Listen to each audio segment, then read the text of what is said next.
I was an at-large member for 17 years since I got to Eagan. I've been a member of the Legion for 32 years. I never realized that Eagan even had a post. I'd been contacted by Apple Valley and Rosemount, which are neighboring towns, to see if I wanted to become a post member there.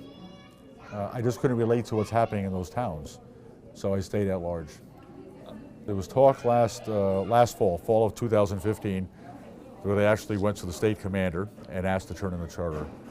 A decision was made within the district to do a revitalization based on direction from the state commander at that time.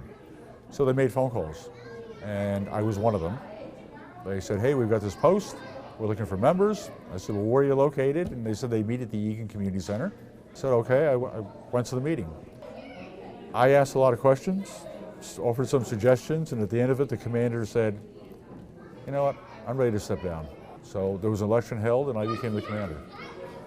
And it was very different. When I went home, I said, hey, guess what? I'm the commander of a 77-person post. It was kind of, well, it became a mission because we're Eagan. Eagan has 60,000 people. If you do the math, Eagan should probably have at least 3,000 veterans around here. I know quite a few veterans that live in Eagan.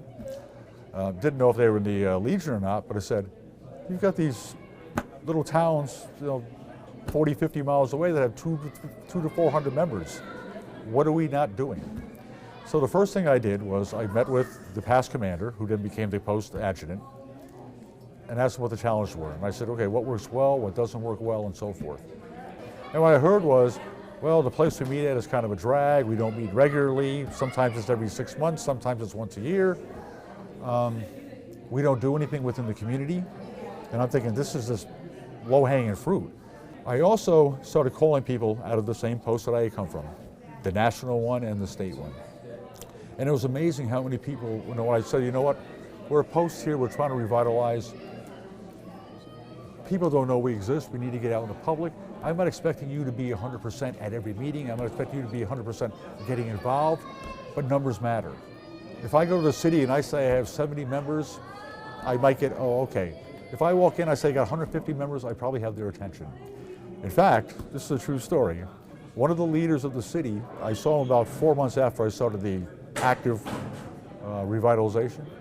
He said, so how's your head count going? I said, we're about 165. He goes, you got my attention. And that's the reality of it. You got my attention. How did you do it? I just made phone calls. I made phone calls and I was as honest and practical as possible with people, saying, hey, this is what we are. We're a community of 60,000 people. There are communities that have 500 people and they've got 400 members. There's something wrong with that. We can be doing things for our community and our community could probably be helping us. Okay, so what we've done in the last few months, I went knocking on doors in December and January. I went to 6 companies and they donated $3,000 to the post. With that $3,000, we were able to provide color guard uniforms. Because when I inherited the post, I had $240 in the coffers. So we were able to provide color guard uniforms. We were able to donate $500 to get a 16 and over team into the Legion baseball.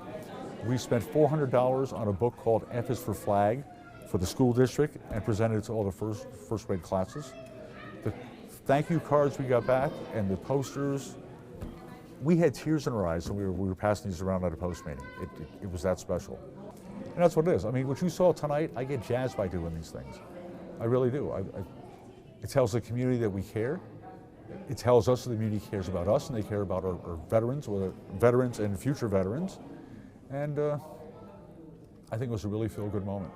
And I hope that this is the beginning of many more within Eagan, because this was the first one.